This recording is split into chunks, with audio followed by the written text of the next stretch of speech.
All right, there we go. Let's get our Facebook compadres up in here. Should I hit that big T? I feel like that one's just kind of gone to the wayside. The big T. I The wouldn't big worry about it. Did We have we? to apologize for being a little bit late. Nick and I end up start talking about this stuff when we forget to hit the go live button. So we've already had 4 minutes of podcast talking media and past drafts that we didn't record. So apologies for being a couple minutes late.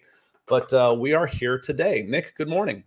Good morning. Good morning, everybody. We got Mile High Truth coming in saying Happy Tuesday to y'all. I feel like Mile High Truth comes in with like the hello, and then we don't see him for the rest of the time. So good to see Aloha. Mile High Truth. It's the hello, Hope you're doing- goodbye. Yeah.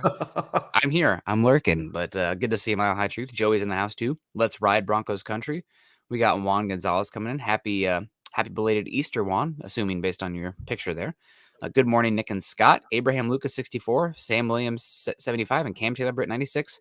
Please hashtag Broncos for breakfast. Hashtag Denver Broncos for life. I absolutely adore this mock. This is one of my favorites, possible things that could happen. The only caveat is I don't have the background information on Sam Williams. So Sam Williams just comes with an asterisk. He's obviously an extremely talented player. He's 260 pounds, 6'4". I don't love the motor on tape. I mean, he has the ability to be a good edge setter, but I feel like he takes a lot of plays off in that regard. But you're talking about the athlete there at 75. The only question for me is the assault and battery charge that he had dismissed against him. And when you play big boy football, sometimes those things can go away. But sometimes you get accused as well. So we don't have the resources to know all the information on Sam. It was assault and battery charged against a female too, correct? Yes, it was. Yep. Yeah. Okay. Otherwise, boys will be boys kind of thing, bar scraps, whatever. I don't know. But I'm like, it was worse than just regular assault and battery. It was, it was a co-ed. I mean, not that I'm condoning assault and battery, but anybody that's been in college has gotten into a couple pushy shovies, and with a 6'5", 260-pound football player, someone looking to make a name for themselves could file charges. Yeah. But when it becomes the opposite sex becomes involved, my radar starts going up a little stronger.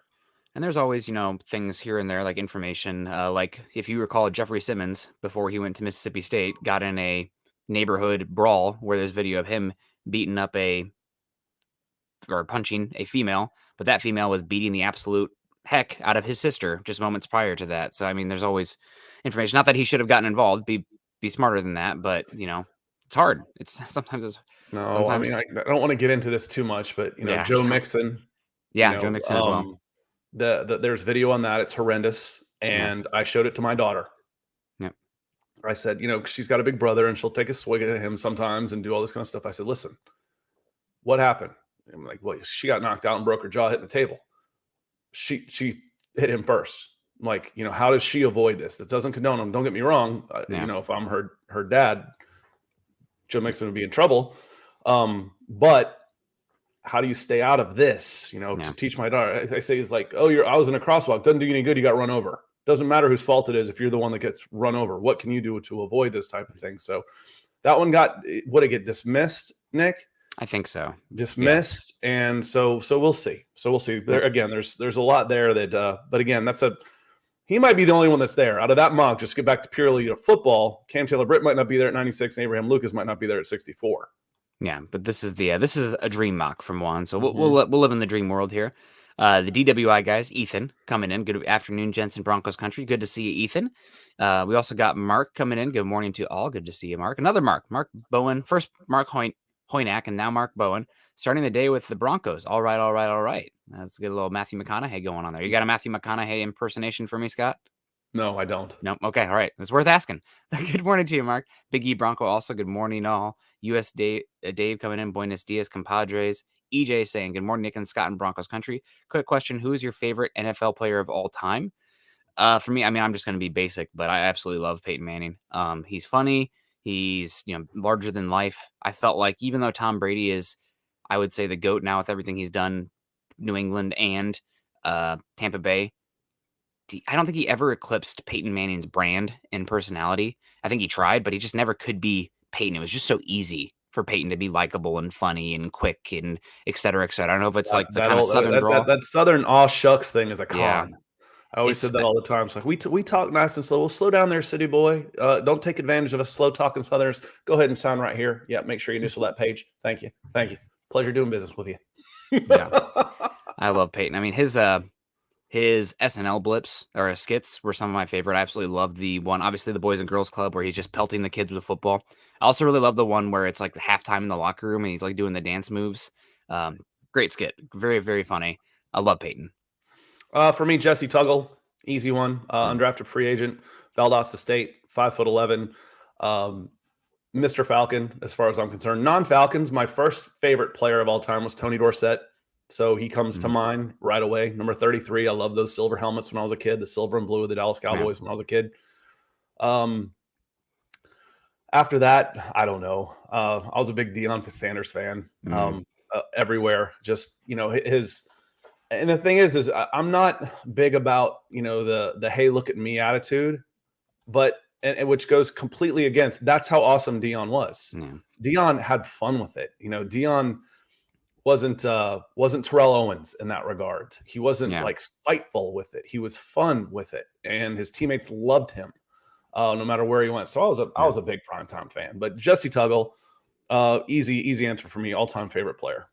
Another one for me, Shannon Sharp. I absolutely adored Shannon Sharp. Very funny, a lot of personality on the field. And I don't even know who made it. Maybe it was Sega was the company, but there was a game called NFL Game Day, I believe it was, and the deep tight end crosses were unstoppable in that game. And I would just like Shannon Sharp, 400 yards. And I'm like, this guy's God. Like, he's incredible. So I was very young at that point, but I absolutely adored Shannon Sharp. Love Tom coming in here with the 199 Super. Good morning, gentlemen. Good to see you, Tom. Back-to-back 199s. Now saying, what do you guys know about Martin Emerson, the cornerback from Mississippi State University? Scott, any thoughts on Martin Emerson? Was he down at the Senior Bowl? I can't remember. If he was, I don't remember him, but I didn't get to watch the corners that closely. But Martin Emerson, MJ, he goes by MJ, 6'2", 200 pounds, corner, 4'5'3". He's got safety numbers for me. Yeah. With a 6'2", 200 pounds, 4'5'3". I don't know what he did at his pro day or anything, but good size, that's for sure. A physical guy.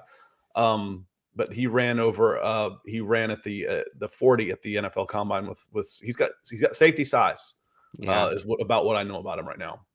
I am not a big fan, to be completely honest. I think he is pretty slow in his transitions. I'm looking for you want your cornerbacks to be the quickest guys on the field, like cats. Yeah, I don't think he tackles well enough to be a safety, though. Is the other thing. I think he's a pure press boundary corner, gonna go somewhere. Who tackles anymore? You need your cornerbacks to tackle in today's NFL. I think it's more important than it's ever been, given how much quick spacing game there is with guys like Deebo Samuel. But yeah, I'm not a big fan. I think he's, specifically in this scheme, I think he's purely a wide boundary press man corner.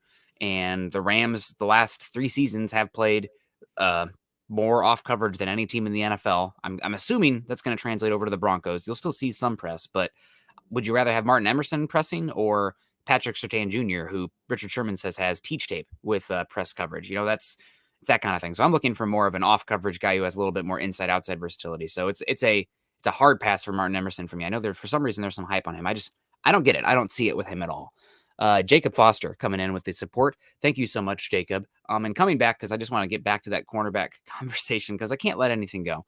But if you're looking for that body type, I would say that there are different kind of guys that make a lot more sense for the Broncos in that kind of range, where a lot of people are projecting Martin Emerson. Not me. I have him about in the probably 5th or 6th. But I would point to Tariq Woolen, obviously, the 6'4", 425 guy with incredible speed. And it didn't surprise me. I read in this mock that we're going to talk about today, the title of our show, it said that he was a former wide receiver. I'm like, that doesn't surprise me. No, not at all. So just learning the position, just learning the nuances of the position. Talk about upside. Goodness. The other thing about Tariq Woolen is 33 and 5/8 arm lengths is that is insane for a cornerback. Traits out the yin yang. I mean, he's the pterodactyl out there. I think was Teddy Hendricks the stork. He was a little bit before my time, so I know he was before your time. But he had the nickname the stork, so that's kind of what I picture out there. Some of the older Bronco fans might remember him not so fondly as a Raider for a long time. Yeah, very good player. But a very cool nickname nonetheless. The other two names I wanted to highlight here, as far as that kind of body type for guys that I prefer personally, Joshua Williams is one. Somebody mocked him to the Broncos round 4 recently. I think it was Jordan Reed. Joshua Williams out of Fayetteville State. Interesting player, good length.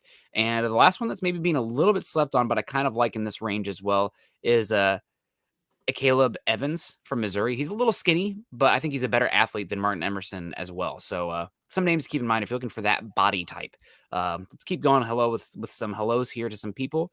We got Rob Bucksbaum coming in here. Good morning, Nick and Scott. How are you guys? Having more shows because of the draft? We're having another show on Scott's channel on Fridays because of the draft.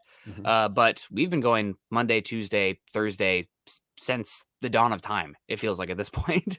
So not more shows on our end. Well, we're 4 days a week, and then we'll do Wednesdays, Fridays on my channel if you're not over there, and if you need to, we'll drop the link at the end of the show. For sure. Sunny days in the house. Good to see you. Good morning to Mark Schrader. Always supporting us. Thank you. Mandago Dan in the house. Good morning, Broncos country.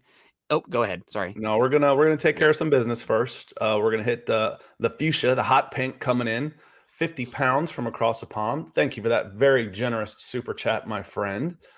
Nick, tell us a little bit about the great pod you recommended on linebackers and edge rushers. It's a must listen. Yeah, I'm gonna fangirl for a second. There's a kind of an up and coming writer / football analyst named Deontay Lee. He worked there for a bit for Pro Football Focus, and the Athletic swooped in and grabbed him and is paying him, I think, needs some money to come in. And I shared it with you as well, Scott. Every time he does something on there, I'm like, this is probably a must listen because he does such a good job with combining the scheme with the player evaluation and game theory. And he talks specifically at the beginning of the most recent Athletic Football show with Robert Mays about the evaluation of linebackers in today's NFL and how they are somewhat of a devalued position going forward because of you're taking these guys off the field for better coverage players, like some stuff we've been saying on here, but he much better at articulating it than me. A former linebacker himself, he said that he wouldn't take any of the linebackers in this draft at all in the first round. None of them have that athletic upside. The guys who have incredible athleticism, that doesn't translate to coverage. It actually translates to pass rush ability. We've kind of seen it with Devin White. We've seen it with Micah Parsons recently. Neither of those guys good in coverage, not good going back downhill, good pinning their ears back and coming downhill. That's and where Nick, that you've heard me say that before about guys. We talked about Boss Bailey. I talked about Taylor Mays. Some of these guys that don't have necessarily the football instincts, but are measurable freaks. What do? You put their hand, you stand them up on the edge on third down and say, go get that guy. Go get that guy. You get 1 sack a game, you come out with 17 sacks over the course of a season, you're going to make a lot of money. And that's all you did. Take advantage of that athleticism. Taylor Mays, I used to joke, at USC, I said, this was Taylor Mays. Backpedal, look. Oh, recognize, and then go super fast and make a tackle. Oh, yeah, he had 80 tackles this year. Yeah, but he didn't make any plays. They were all chasing guys down from behind. His recognition was terrible. So, Nick, that's what you're saying. And I've been saying it for years. He's just probably a lot better at articulating it than me. Grab those guys, turn them into pass rush specialists. Yep. The other thing that he mentioned as far as value for the linebacker position, it's kind of becoming the renaissance that we saw in the NBA, 10, 15 years ago, where you're looking for lengthy boys. And you want linebackers that have tremendous length because then they have a little bit of an advantage getting out of trash and in passing lanes and zone coverage. So that's one of the things that actually, when you look at, who's the guy that we like? Troy Anderson. His arm length is 34th percentile, where you have somebody like Quay Walker, who is like 96th percentile, and Chad Muma in the 89th percentile. And as far as arm length goes, matters more and more in today's NFL. And the other thing is you're looking for rare types of bodies that exist and athleticism that exist. Typically, that's not the case for linebackers. You can find those guys that run 4.640 that are 6'2" to 6'4", 250 pounds. It's rarer to find the cornerbacks that have the specific body types and athleticism, or offensive tackles, or edge rushers. So by and by, don't take linebackers round 1 because it's just not the best usage of resources. So thank you for that, Ethan. We also got Paul coming in. Good to see you, Paul. Hope you're doing well. What pick range do you guys see Wan'Dale Robinson going? Scott, do you have any thoughts on this one? To me, he's almost like a poor man's Calvin Austin. And as far as athlete goes, he's actually, depending on where you look, he's actually ranked a little bit ahead of that, where he could go end of the second, top of the third, 60s range, maybe at the very lowest, where you're able to get Calvin Austin a little bit later than that. And Calvin Austin, Wandale's measured 5'8", 178 pounds, 4.44 in the 40, 34-inch vertical jump. And his arms 27 and 5/8 arms. So Wandale's built like a guy that's 5'8". And this is what we talked about Calvin. Calvin's built like a guy who's 6'1" or 6'2". He's just happens to be 5'8". So, if I'm looking just purely at the traits and the size, I like Calvin Austin a little bit better. He's more explosive. He's bigger. His hands are bigger. Everything. His arms are longer. He's got more explosion. But if you look at NFL mock draft database, they've got Wandale. Let's see, they've got him listed. Oh, actually, they're right there. So there's a good comp for you. 70 for Calvin Austin, 72 for Wandale Robinson. It just seems like we're able to get Calvin Austin down in the 80s whenever we do our mocks on PFF. So very similar players. I would lean towards Calvin Austin if it was me. Yeah, Wandale Robinson has historically this is going to be my new thing, guys. Everyone just get your coffee ready, drink. Arm length. The length matters, man. It really does in today's game, especially in the slot where you're going to have to outreach some guys and be a little bit physical because you're not going to have the free releases in space that you did in college over the middle of the field. And Wandale Robinson has very minuscule arm length. He's tiny, where Calvin Austin, while he is small and squat, he has a little bit more reach to him as well. And that matters for the slot. So I think Robinson's going to go probably round 4, round 5, where Calvin Austin is probably going to go round 3, maybe the back end of round 2, just because speed kills. I mean, God, if Anthony Schwartz can go round 2 last season, who didn't have a lick of an idea of what he was doing at wide receiver, but boy, he could run. Then I think he was an indoor track champion too. Over at, he was one of the blazing. He's one of the fastest players in the world. Yes. No, he was.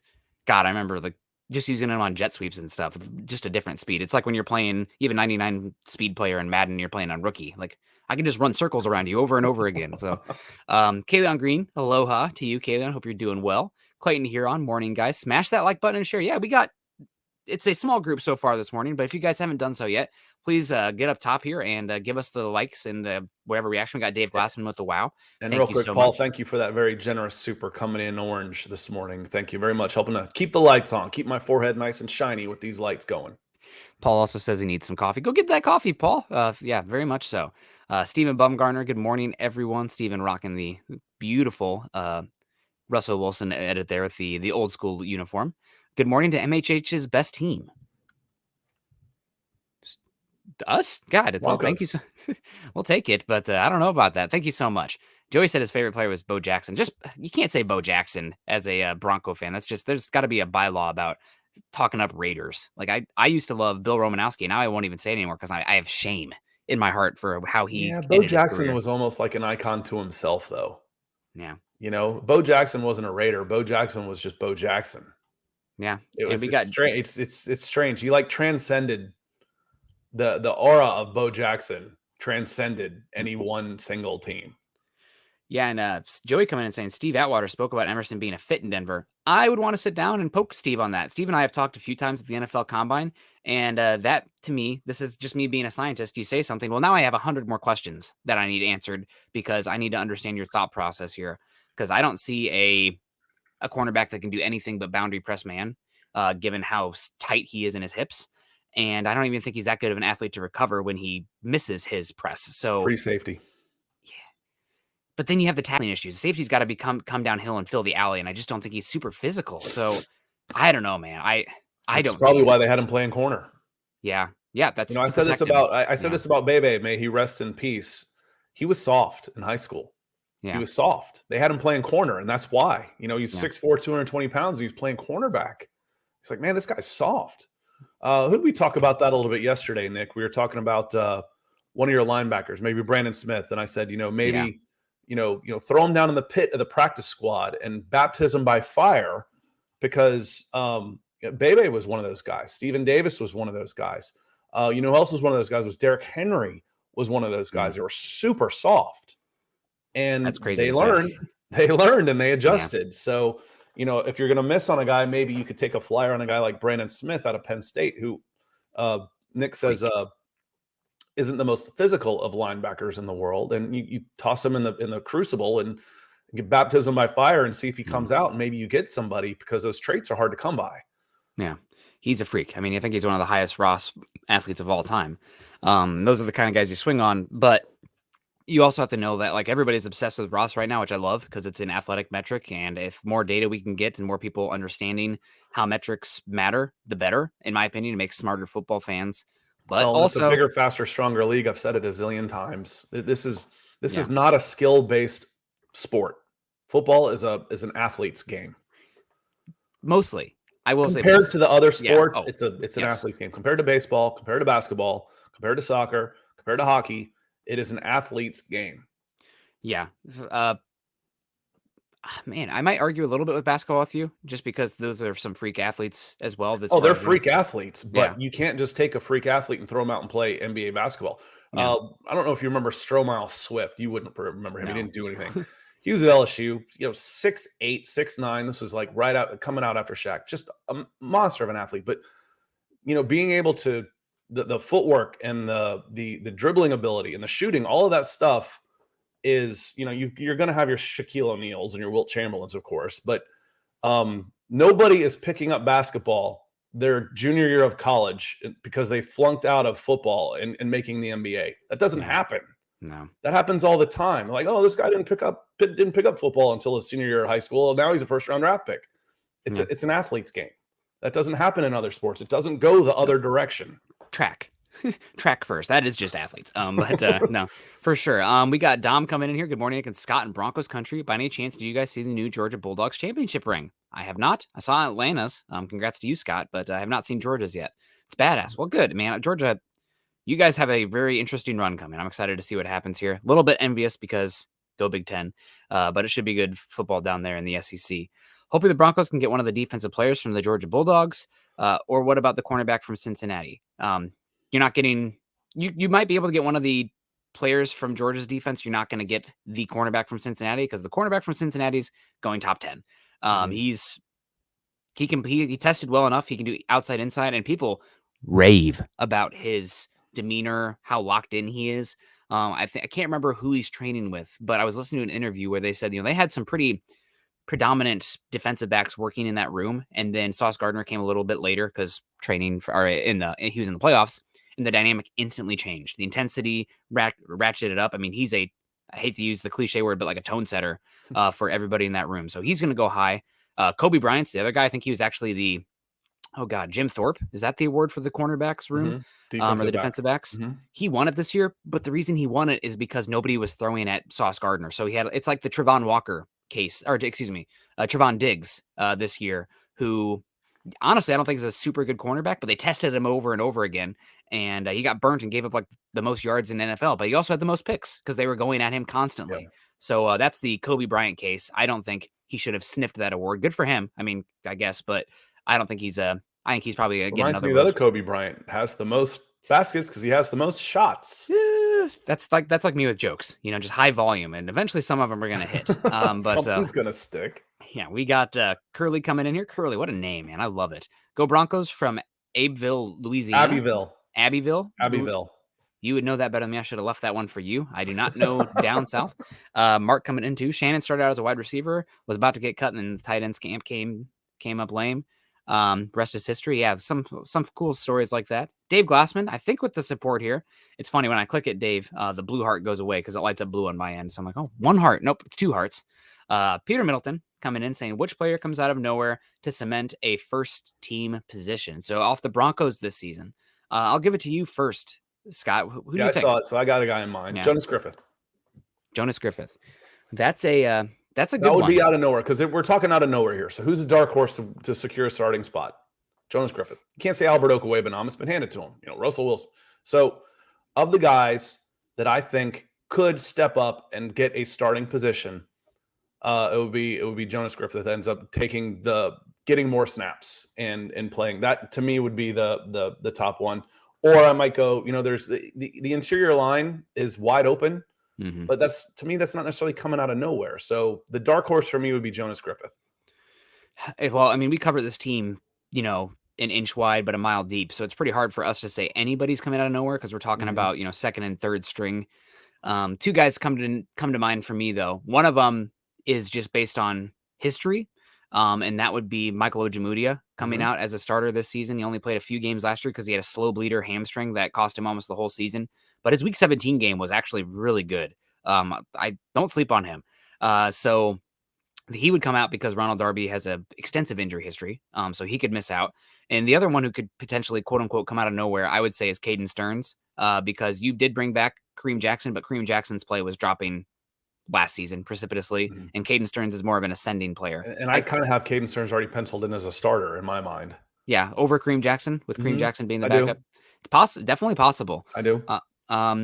I guess you could also argue Jamar Johnson or a PJ Locke. Those are some real Yep, deep those would be sleepers coming out of nowhere nowhere for sure. But for me, the 6'4", 250-pound guy that runs sideline to sideline like a bat out of hell, Jonas Griffith, that's my sleeper of sorts. Yep. And the other one I wanted to get to here real quick was Eric Tomlinson beating out Albert Okwuegbunam. I don't think people understand how good of a blocker Eric Tomlinson is. And if he can even just be a check down outlet type that's not going to drop the ball when it comes his way, his value as a blocker to dictate opposing personnel could create space for the wide receivers, get more guys in the box because teams have to more respect the run game because of that tight end. So that's somebody that sticks out for me as maybe a dark horse if Albert Okwuegbunam essentially becomes a big slot option, almost in the Allen Lazard mold for the Broncos, kind of like what the Packers use Allen Lazard for. Tom coming back in. Ooh, dialing it up, Tom, going from $199 to $499. Thank you so much, Tom. I like Zion McCollum, cornerback out of Sam Houston State, in the second or third round if we do take a corner. Do you think that Braxton Jones lasts to 115? Also, Scott watched tape on Woods, the safety. Awesome. Yeah, okay, so 3 questions in here. McCollum, second or third round. I'd be interested in the third round. I think second's a little bit early. There's other cornerbacks that I would assume would be available that would interest me more there. We actually did a ranking of them yesterday, and we'll talk about one of them coming up here at some point. Braxton Jones lasting to 115, certainly possible. I could see him going anywhere from 75 range all the way to like 175. Those cornerbacks with that small of a sample size working in that conference, always hard to kind of pinpoint where they're going to go. And all it takes is one team to love them to have them go way earlier than you think. And JT Woods, Scott, I'll give you the floor, but I will say this is my chance to insert some Jalen Petrie hype, who is, I'd say, the best player on. When you're talking about the traits that JT Woods has, his highlight tape is going to be unbelievable. If you take his 5 or 6 best plays, he's got athleticism that nobody else can match. So they're going to be jaw dropping, oh my God type of movements. You need a low lights tape of JT Woods. You need an 80 play type of what am I looking for here? Just 80 plays in a game, over 2 games, and watch what he does on the plays where he's not making plays and see why not. So the highlight tapes on a guy with that type of athleticism is going to be jaw dropping. It's like having a power hitter who can't hit a curveball. His 30 home runs were awesome, but he struck out 300 times. But again, I love the upside of JT Woods. And we're going to get to this here in a couple of minutes. We'll start at about the 30-minute mark, the 3-round mock draft from McShay and Kiper, but they've got JT Woods up in the 3rd round. And that's closer to where I expect him to go. I don't know. We pick him up in the 6th round usually. And, a guy with that kind of ability playing at a place like Baylor, a Power 5 school, they're not lasting until the 6th or 7th round. Yeah, probably not. I will say safety is one of those positions where it's obviously nice to have athleticism. It's like a plus, but I would say it's more about not being such a poor athlete that you can't get the job done versus the high-end athleticism. Yeah, even if you get a special teams demon in the 4th round, though, it's worth it. I mean, again, absolutely. And what do you want to do with him? Figure something out. Make him a gunner. Make him put him on the edge for field goal blocks, for punt blocks, for returns. There's all kinds of things you can do with him. And again, I loved him in coverage at the Senior Bowl. Loved him. I mean, I know he's got the ability to do it. Again, felt the same way about Richie Grant, though, where there wasn't necessarily reads. It was just one-on-one ability. Hey, you take that guy. And that becomes a little different than reading the entire defense. Yeah. Zion McCollum, let's just talk about traits. Good gracious. 6'2", 199 pounds, 4.33 on the 40. A 6'4", 8 3-cone with a sub-4 shuttle. That's an elite NFL cornerback numbers right there. The corners are the best athletes in the NFL, and this is an elite cornerback grade when we're talking about his ability. Yeah, no, totally about that. I am Good call. Greg Smith in the house. Good morning, Broncos for breakfast. Good to see you, Greg. Gabe's in the house. Good morning, lads. Lads, I like that one. DWI guys coming in with 25 pounds. Coming in. Scott, do you have video on Lucas? I was just reading Pro Football Focus, and they said his pass protection skills are his biggest concern. Interesting, Scott. I know you're probably pulling up that video right now. I don't think his pass protection are his biggest concern. I do think sometimes he can overset a bit, and I do worry about his grip strength, so to speak. Not the strongest punch in the world. Sometimes guys can work off of him, but I think his pass protection is much more projectable than his run blocking right now. So that's a 220-pound linebacker playing edge. What I like about him is that's Majai Sanders going against about 240. Look at the base he's got. Look how wide he gets in his strength. Another thing I like about his core strength, he gets kind of rocked back in one of these next reps. It was in the one-on-ones coming from the other side. So when his back is facing in the end zone, you'll see it. He gets kind of rocked back, but he just sets back right here. Mm-hmm. Sanders can't knock him over, and he's got him. But he's got such great flexibility that he's able to maintain it. Watch the back arch here. That he's able to maintain his strength there and not go over backwards. He does it twice in a row here. That was one of the things that got me. When you're talking about core strength in this guy who's 6'6", 315 pounds, running a 4.9 240, nice chop of the feet of his feet right there. Look at him right there. He still can't move him back, and he's got him completely extended. And Abraham Lucas, he's beat, but he's not beat. Again, I just love that back bend. It doesn't look great because it looks like he's getting overpowered, but he doesn't get overpowered. Yeah. It just shows me what type of power this man has in that size and athleticism, that when he gets, as he matures, he can be really, really good.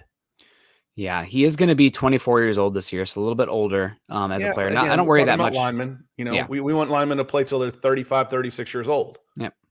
Yeah, I mean, you're talking about 64 overall. There's a reason he's fallen to 64. Some of my concerns too, the grip strength. I don't think he's always the best with his hands. I also think he can be a little bit top heavy with his pass sets, which can lead to him being losing balance. But again, 64 overall, that's a guy that interests me a lot personally. This maybe goes against a little bit of my ethos as when scouting offensive lineman, but I would prefer to take a swing on Tyler Smith this season just because of the youth, and he might have the second best power in this class of any of the blockers. I think he's kind of a Ike Ekwonu light, so to speak, and maybe he doesn't end up a guard, but he's got the length and the movement skills to stick at tackle. His technique, though, is horrible, horrible right now, but he's only 21 years old, and guess what? You don't need him this year. You're not going to put him in a situation with you have three options at right tackle, but I think he's got the better long-term upside. Also, again, this is coming back to talking about how to build this team. Everybody wants pass personnel, but getting run personnel that is good enough that opposing teams have to respect it might help your pass game more than a pass personnel specific kind of player. So somebody like Tyler Smith, who absolutely dominates in the run game, that makes teams have to play more guys in the box and play cover 1 or cover 3, in essence, helps your run game just as much as a guy who's a good pass protector. So that's all. It's so fun to talk about football that way because everything's connected. Ethan, my concern isn't necessarily pass protection. It's more like pad level. Because that's when he gets bent back like that. That's when they're getting under his pads. Sanders is getting under his pads and being able to extend. But his power, if I did that, my feet would come out from under me and I'd be flat on my back. Yeah. If I was doing that with someone even close to my own size. But he was able to. It reminds me of there's a martial arts expert here in our area who's world famous. His name's Francis Fong. And my friend who's sent his son there too said he's seen him do demonstrations where he sits down in basically a pass set stance, where he's just kind of sitting back on his heels and his haunches, and he will challenge people to come and try and knock him off balance, and they can't do it. And this guy, the strength that takes is just amazing. And when I see that, that's what it reminds me of is Francis Fong not being able to be knocked off his base, and it's different. It's different. So I'm a fan of Abraham Lucas, if you couldn't tell. So Tyler Smith isn't available when we get to our mock here in a minute. He's gone at the 42 spot to the Indianapolis Colts. Yep. No, it's edge rusher and offensive tackle are the spots where if the Broncos are trading up, I think that's about it. Because again, we keep talking about it. It's a commodity and scarcity discussion. Edge rushers and offensive tackles of a certain level of athleticism and arm length, the height, et cetera, et cetera. Those guys disappear. Your safeties, your linebackers, even your defensive tackles, those guys are available later. You can find those body types. So those are the positions maybe worth trading up for. If they love Tyler Smith and he falls to pick 55 and it's costing you, let's say, pick 64 and 96 to go get him, I got no issue with that, honestly. Gabe coming in. Good morning, lad. Good to see you. Edward in the house. Hey, Broncos country. Dylan Von Ark's doing the Broncos work. Let's get to Kevin first. Good to see you, Kevin. Vidge, buddy. I know this guy is not a Broncos target or we have to pick him up, but I think Drake London has a chance to be a bust, aka JJ Arcega-Whiteside. I always said Arcega for a while. Arcega. I think. So are we talking wide receiver here? I think so. Yeah. Because I don't know who Arcega-Whiteside is. I don't know who that guy is. Really, he was a 3rd round pick, maybe even a 2nd round pick a few years ago from. He was a wide receiver. Stanford. Yep. Okay, because I wasn't sure if Kevin, if you were talking about Drake Jackson, the other USC guy who is the edge guy who could be in play for you. No, JJ Arcega-Whiteside, wide receiver from Stanford, definitely has busted so far. I don't think that's the case with Drake London. I think Drake London is much more in control in the short areas of the field, and I think he's also much better at rebounding and at the catch point. I don't think he's as explosive vertically as like a T. Higgins, so to speak, but I want to see Drake London as a big slot. People say, and I was definitely guilty of this too, because you see the body type and you think, okay, down the field, above the rim, separator X. I don't think that's his game. I really love his ability to sink his hips and create separation horizontally in the quick pass game, which is shocking for a guy his size. I want to see him in I don't need a top 10 pick for that guy. I can get Russell Gage for that guy. It's a different type. I agree with you overall, but I think he will go top 20. And I think he can play. I do too because of his size and stuff. But as far as a slot guy, I get slot guys in the 3rd. The best players in the NFL are playing slot at a high rate. I think last year, 2 of the top 3 guys as far as slot targets went were Tyreek Hill and Devontae Adams. Your best wide receivers are playing slot. And Cooper Kupp, where were they picked? The 2nd and 3rd round. And exactly. Tyreek Hill went in the 5th, but that was because of his. Your skill guys. Yeah. You spend capital on guys that can play outside. It's harder to play outside. It's easier to find skill guys playing closer to the ball. It's the way it is. You don't use a top 10 pick on a guy because I want to put him in the slot. Justin Jefferson, another guy who is primarily a slot these days, that can do it as well. I think the game's changing a bit. You want your primary wide receiver, if possible, to be able to do both. To create. If they can play outside, they can play inside. Yes, and I think Drake London can play outside, but I absolutely adore him. Where you can Cooper Kupp him, so to speak. Where if you want him in a 3-by-1, with the guy with a tight end to his close to the line of scrimmage and a Z flanker to his outside and an X on the other side, brilliant. If you want him to play the X, brilliant. And I think, again, I don't think so. Would the best comp you could come up with for this be maybe this might be a little too old for you, but would he be, Keyshawn Johnson or JJ Stokes, a couple of West Coast guys that were tall, not necessarily blazers, but were physical, use their body well, and obviously Keyshawn was better at that than JJ Stokes, but JJ Stokes was really good for a while. Keyshawn was, Hall of Fame type guy. I'll be honest. That's the kind of body type I'm thinking of when, Keyshawn was a 4'6" guy. He wasn't a blazer, but he knew how to use his body and get open and run routes and make contested catches. Yeah. Honestly, and Keyshawn went number 1 overall, if I'm not mistaken. I think he did too. That's a little bit, I remember Keyshawn, but that was a little bit before my time of being a student of the game. I just knew big guy, run fast, catch ball, that kind of age. Yeah. And he was mad because a slot guy that they got, as an undrafted free agent was catching all the passes. Yeah. But I do really like London. I love his physicality too. And they say that guy is wired correctly, which does matter a good bit. So keep rolling through some of these because we want to get to the mock draft from Mel Kiper and Todd McShay. Dylan Von Ark saying, "Sup Broncos country. Make sure you guys hit that like button on the way in. You were 4 away from 15,000. 4. So if you're on Facebook, come give us a subscribe on YouTube. I'd like to say before tonight. I'd like to say tonight that we hit 15,000. Yeah, let's do it. That'd be great. Tonight is and Juan, no problem. Forgot to specify about Sam Williams' situation, assuming he's innocent and all that stuff. He checks out. It's almost unsaid at this point. We all agree. Yeah. We just almost feel like if there's a new viewer or anything in here, we kind of feel like we need to say it. But then we say it every time, and we get it. We understand, Juan. No problem. Yeah. We're not judging you at all for putting that in there. That's I mean, from a football standpoint, he's a steal. I think he's a first round guy from a football standpoint. Yeah, I agree with you. Wyatt coming in. Good morning, gents. Can't catching what I can before I head out. Maybe you're not here anymore, but that'd be good to see you. We got Tom coming back in with $4.99. Do you think we grab an interior guy, Dylan Parham, or maybe move them to center? I think we could trade Cushenberry for a 5th or 6th in 2023. I definitely think the Broncos are looking to bring in a center. I would be shocked if they didn't bring in a center. Doesn't sound like those in Denver are super high on Lloyd Cushenberry, which for some reason, man, I get a lot of pushback for even hinting at that on Twitter.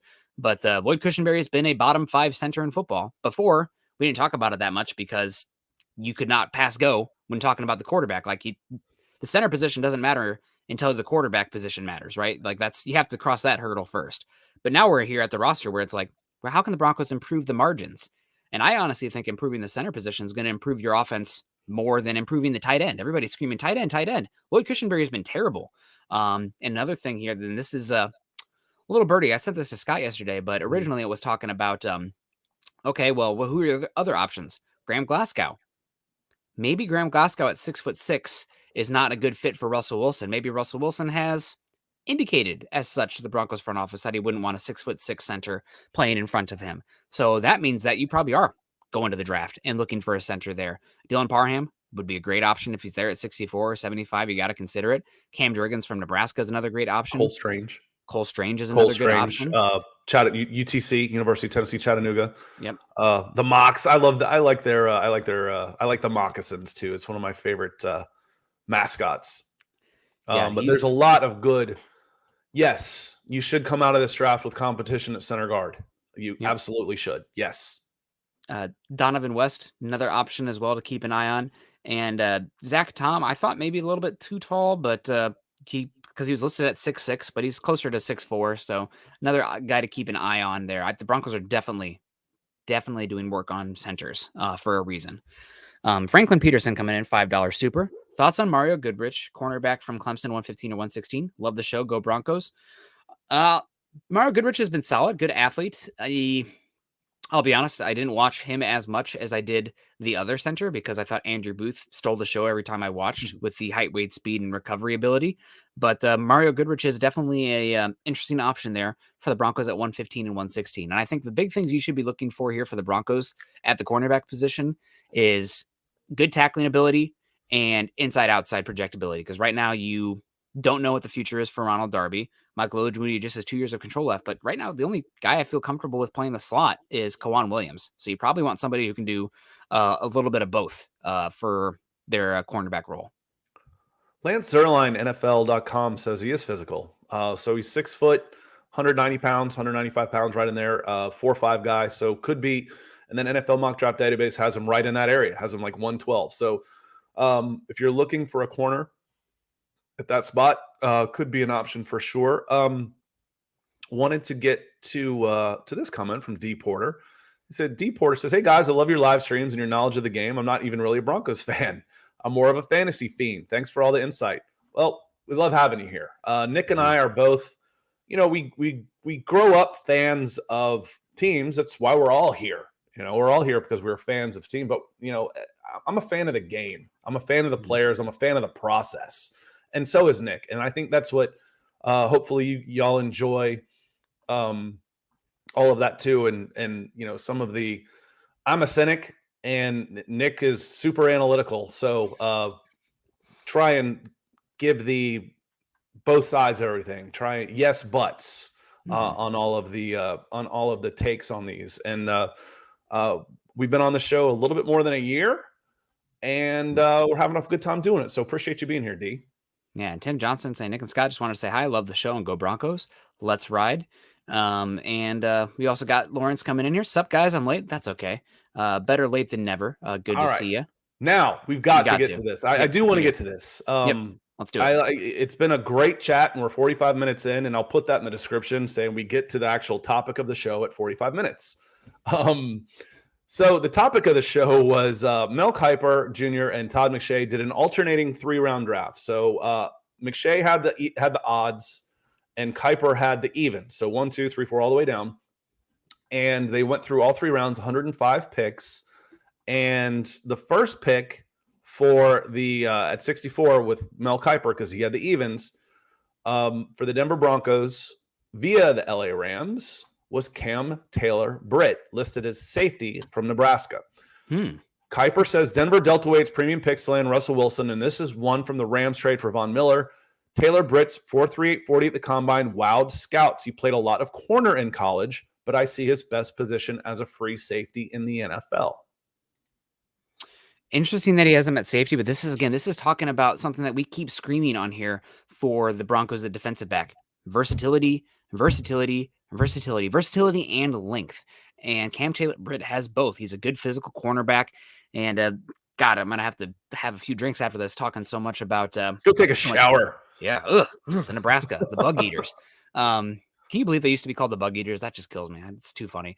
But I think he's a really good cornerback. He can play off coverage. I think he has the length to play press man as well. I think he almost had 32-inch arm length, which isn't like, all right, 31 and a half here, which isn't incredible, but it's definitely not short.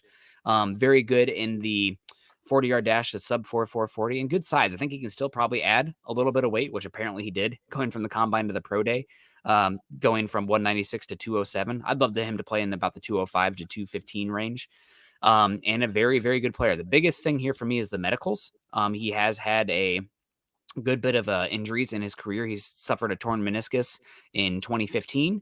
And he's also suffered a torn ACL and 2 meniscus tears and a fractured patella. So all these things are scary. These are almost half a decade ago. These are back in high school, but very good athlete. I love that they talk about him moving to safety. And you know what that means to me? If he can play safety, it means he's a damn good tackler, and he's good at coming downfield, in control, breaking down, and tackling in space, which if anybody can read the signs of what's happening in Kansas City right now, I think that's how their offense is pivoting. They're getting Valdez Scantling, Juju Smith-Schuster. These are guys who are yak guys. Get them the ball in space and then have to tackle them in space. So that's what I'm looking for right now. And I'd be very happy with Cam Taylor Britt. 64, it feels like it's not like a home run value. I think we did a mock last week where we got Cam Taylor Britt at like 114 or 96 or something.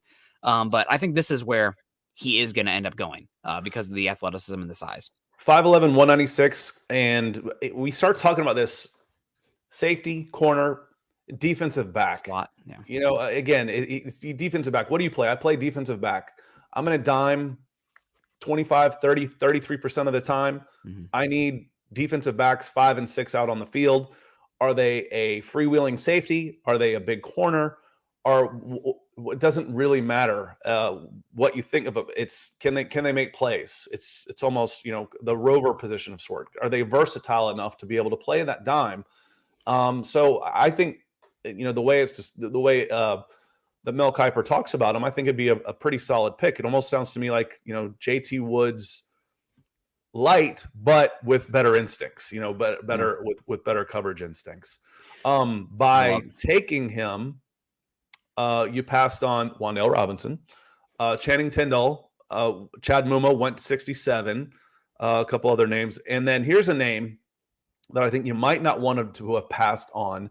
They have Bernard Ryman falling all the way to 69. To the Jets. So, you know, that might be the one where you say, if we're on here talking when the Broncos are on the clock, we say, you got to take Ryman here. And, you know, this is why, offensive tackle, right tackle, blah, blah, blah, first round stuff, except for the short arms. Yeah. And then Cam Taylor Britt comes on and we all kind of go, whoa, interesting. Yep. That might be the one that you take in that spot. And for me, if they did pass on Ryman, it would be the same conversation as what I heard about George Payton. He's very metrics driven and thresholds driven. And I heard that Kenny Pickett would be the Broncos quarterback 1 if it wasn't for the hand size, but the hand size were non-negotiable for the Broncos. That could be the same thing with arm length with Bernard Raymond there. So sub 33-inch arms. I think there was only one tackle out of 64 last year that started the season that had sub 33-inch arm length. That's an outlier. So you got to think about that. You also passed on Josh Pascal, who went 71 to the Bears. That's a good. And then coming up next, right, the pick before at 74, Troy Anderson, inside linebacker from Montana State, who I really like, goes to the Falcons. And at 75, Todd McShay has the odds. McShay takes Leo Chenal, inside linebacker, Wisconsin. He says Chenal is the best player still on the board, and even though the Broncos re-signed Josie Jewell, he'd make a splash in the middle of the Denver defense with his sideline-to-sideline range. So we've talked a lot about that. Is there, can you upgrade the athleticism at the position? If Baron Browning's there and Jonas Griffith is there,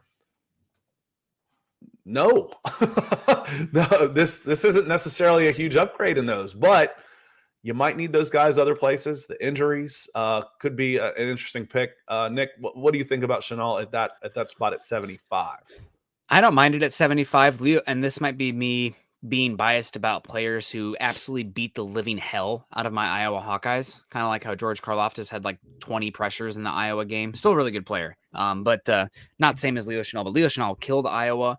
Biggest thing with Leo Chenal that's holding me back here is Broncos country really, really wants a coverage linebacker. And I get it. You want somebody who you can count upon in space, but Leo Chenal is so good at coming downhill and playing in multiple gaps that he helps your pass game because you probably don't need as good of a run block or a run stuffing defensive tackle or an edge setting edge rusher or those kind of guys because he is that good coming downhill. Freak athlete especially for his weight. What he did athletic testing wise, typically you see linebackers testing at about 235 and he came in at about 250. Biggest holdback for me with Leo Chenal, again, everyone drink. Arm length is in the 13th percentile at 31 inches, which is not great. If he was, somewhere like 33 and a half, you're talking about a guy who's probably top 40 pick with his athletic profile, but definitely something to think about there with him. He's a very fun player, big fan. I wouldn't mind him at 75. And people want linebackers. This is the area where you're looking to go linebackers. I think there's a cluster of about 8 of them that are really good. Just give me the last guy available on the board, different skill sets. You can figure out how to take them. But I really like Leo Chenal. And you probably want him in a scheme that's a little bit more attacking rather than leaving him in space. Kind of like the Alexander Johnson role for the Broncos when they had him here. But good player, great athlete, and just a menace on the field too. A lot of fun. So again, for me, it's not just who you take, but who do you pass on? Yeah. And I would go, if this is my pick, I would take the very next. Good Lord. Who is the bane of my draft existence, Nick? Todd McShay. No. I mean, for teams. Like, who always takes the players I want when we do these? The Chiefs? Baltimore. Okay. The Ravens. The Ravens always have my draft. So the Ravens take Perion Winfrey, defensive tackle, defensive end, Oklahoma, at 76. And frankly, that's where I would go with this pick. I think he plugs right into that 3-4 end. And Kiper says, also, since you filled Baltimore's hole at center, Todd, because obviously the Ravens took one earlier, the next position on my list is defensive tackle. Winfrey could be a steal here. He's one of the best prospects at the Senior Bowl, though he was inconsistent at Oklahoma. And this is where it comes in for me. He could play end in a 3-4 scheme. He absolutely could play end in a 3-4 scheme, and he'd be a great fit as one of those defensive ends in a 3-4. I would love Perion Winfrey in this spot. And you know what else I love? I love self-deprecation. J. Ross 777 coming in and says, please use this for Scott's forehead monthly wax fund. I don't think that's going to cover it though. Yeah. The $5, it's gonna make a contribution, but this is a lot of space here. I gotta have more than that. So no, I'm just kidding. I appreciate the contribution to the show, J. Ross. Don't be a stranger. The last time, my hair was a little bit longer on top, and I just brush over with bangs. The last time I did that, I think it was 2008, and I saw myself on TV. I was doing draft. This is, the humble brag, I guess. I was doing signing day on NFL Network, and I saw myself on TV. I said, no, we got to get with the times and get the stuff up here. It looked like a beaver tail across my forehead.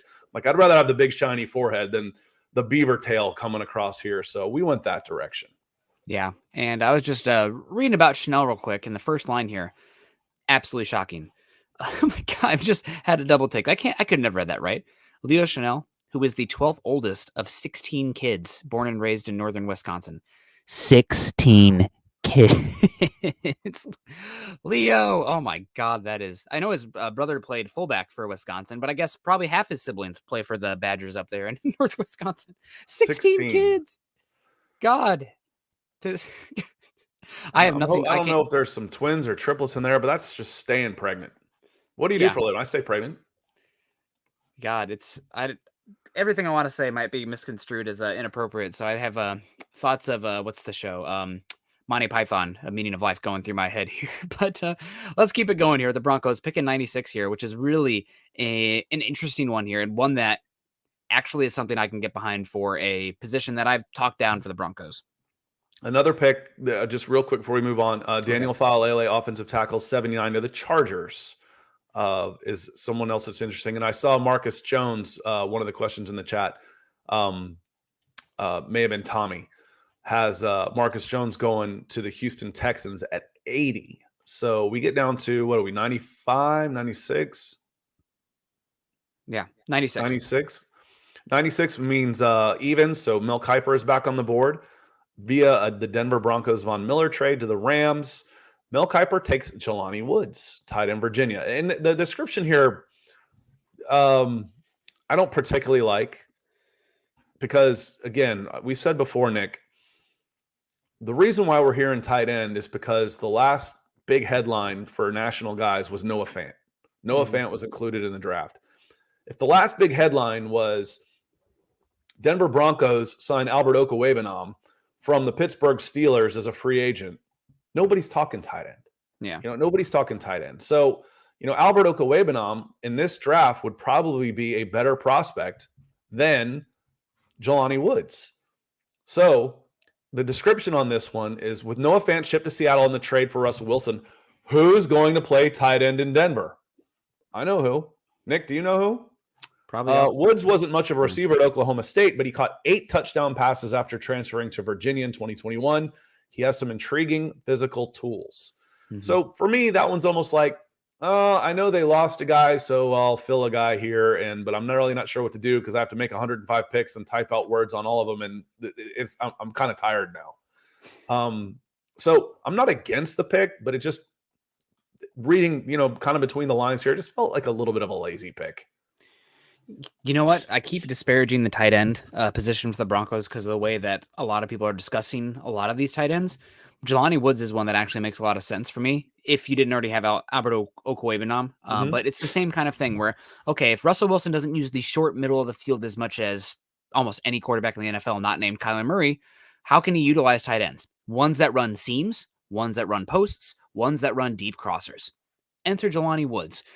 Down the field, attacking, splitting the safeties, I think is an area where you will see Russell Wilson attack the middle of the field. It's not the short middle of the field where, there's a lot of linebackers and stuff. It's in between the linebackers and the safeties. And I think Jelani Woods can attack that area of the field. Now, he does need to work as his blocker, but I also see that I've seen in interviews with him that he models his game after Mercedes Lewis. Who's Mercedes Lewis played for the last few seasons? Oh, that's right. The Green Bay Packers and Nathaniel Hackett, and Justin Outen, who was the tight ends coach for Green Bay, who absolutely loves Mercedes Lewis. So that's kind of an interesting one for me with Jelani Woods. Now, I know you're kind of maybe adding redundancy with Albert Okwuegbunam already in building, but Albert Okwuegbunam only has 2 years left of control, and maybe you prefer Jelani Woods' ability in the red zone as well. So I really like Jelani Woods. I think that you'll pick 96, pick 115, 116 if he's there. I got no issue with it, and I am a believer that your tight end needs to have something monstrous, like a trump card in their ability, whether that be the size as a blocker or freak athleticism to run crossers that linebackers can't keep up with, or down the field to spread a defense thin. And I think Jelani Woods can do that. While he tested freakishly, I don't think he's great as far as his twitch. He's not really good at breaking off routes, but build up speed down the field, posts, crossers, seams, makes all the sense in the world for me for what a tight end should look like in this Broncos offense if you're looking for a pass catcher. Well, the other part, when you said, what can they do, and you started whipping off routes and stuff like that to be seen by over the middle, being 6'7" doesn't hurt either. No. Yeah, that's one of those other things also, is be a 6'7", be built like a power forward, an NCAA power forward. That might make you a shooting guard in the NBA. But, 6'7" is going to be one of the taller guys on the field, one of those big targets. It would hedge against, because to me, Albert Okwuegbunam and Jelani Woods are similar. So do you have your blocking tight end? Are you hedging against Albert Okwuegbunam the same way you'd be hedging against Mike Boone if you went running back in this spot? And I think I saw Big Kid Rock coming in here with a super that reminded me of this. Appreciate you, Big Kid Rook, not Big Kid Rock, but The big drop off between Melvin Gordon and Mike Boone. We need 2 running backs not to wear out Javonte.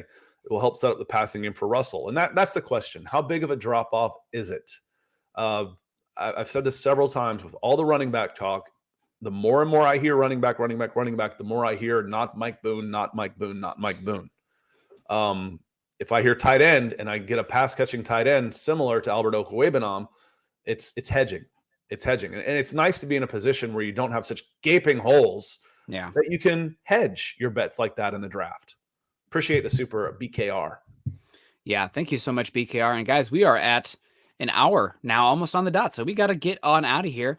Scott, roll it through that mock one more time for us, just so the people can hear it. Where Mel Kiper / Todd McShay would win with the picks. Yeah, the first pick was Cam Taylor-Britt at 64. The second pick, you put me on the spot right there. Sorry. The second pick at 75 was Leo Chenal, inside linebacker out of Wisconsin. And then the last pick was Jelani Woods, tight end. I think that'd be a decent haul. Mm-hmm. The question then would become, okay, we didn't get our offensive tackle. We didn't get edge. But that's okay. Are you getting good players? Are you getting players that can help? Yeah, you are. I'd still like to see, I'd still like to see these guys again. I told you the guys I'd take early. Now, they were almost done here at 95, so there are only 10 picks left. So let's see who was available right after that. JT Woods is available, but you already took Cam Taylor-Britt, so very similar players. But again, another reason why I might have gone a different direction with the higher pick, knowing that JT Woods is down there. Majai Sanders and Kiper here says he weighed just 228 at the combine after a stomach bug, but he was back up to 248 a couple of weeks later at his pro day. Donovan West, if you want to go center. Brandon Smith, inside linebacker. Neil Farrell Jr., McShay, he had one sentence on him, don't like it. So again, your pick and start getting a little slimmer down there for sure. Yeah, well, overall, I think this was actually a solid mock, and if the Broncos came away with this, I'd be excited about it. I like all these guys; they make some sense. And you probably get Braxton Jones in the 4th. You could get Braxton Jones, and you might be able to get a center prospect as well. Now, what I would be curious about would be maybe going with was Cade Otton and Jeremy Ruckert still available? Let me see. Sorry to put you on the spot here, but there's Cade a cluster Otton was still available, and Ruckert, Ruckert, Ruckert's still available. I might roll the dice there at 96 and say, listen, I got 3 tight ends left that I all really like. They're different, but I like them similarly. Maybe I go with a different position and say that at 115 or 116, one of those tight ends is still there. So maybe you're looking at an edge rusher, an offensive tackle, a center. We've talked about the center position there at 96 rather than Jelani Woods, unless you are hell-bent on getting that type of body type and athleticism at the tight end position again. Because he is such a dynamic athlete, I think that pure athleticism is one of the most important traits for today's tight ends, because so many drag routes where it's foot races against linebackers. So if you're not hauling ass, excuse my language, you're not going to be as valuable in today's league. Based on available players, my 2 picks in those spots would have been Bernard Ryman and Perion Winfrey. I would have gone offensive tackle and then big DL. I think your 3-4 ends are bigger needs. Actually, right across the board. I think your 3 defensive linemen are bigger needs than we're letting on than people realize. Yeah, I agree with you. And who else was available? Who are the next few picks after 96? Just because I'm going to be like, okay, again, they were. I'll read them to you from 96 to 105 to flush out. The third was Isaiah Spiller, running back A&M. JT Woods, Baylor. See, that's where I'd go. I'd go JT Woods then, because I didn't take Cam Taylor-Britt earlier.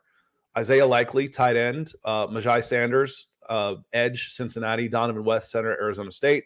Brandon Smith, inside linebacker, Penn State. Neil Farrell Jr., nose guard, LSU. Sean Ryan, offensive tackle, UCLA. And David Bell, wide receiver, Purdue. And this one was just like McShay's like, well, a wide receiver. Bell wasn't super impressive at the combine, but he's a crafty route runner who would bring versatility to an offense likely undergoing a change under center. Let me translate that for you. Who's the best last wide receiver I have here? Because all I can ever think about is wide receivers. Sounds like somebody who's had a wide receiver mock to Atlanta one too many times. Kiper did it this time. He took Garrett Wilson. I'm like, that's the 4th different wide receiver y'all have sent to Atlanta at 8. I'm like, you guys can't even decide if there is a good which is the best wide receiver out here. You're just like, oh, wide receiver Atlanta. Maybe. Yeah. That's the other one. Let's look at it. Who goes 9? Who goes 9? So you trade Russell Wilson for offensive tackle Evan Neal, falls to the Seahawks in this one. And what about 41? The Falcons pass on Evan Neal and Kyle Hamilton.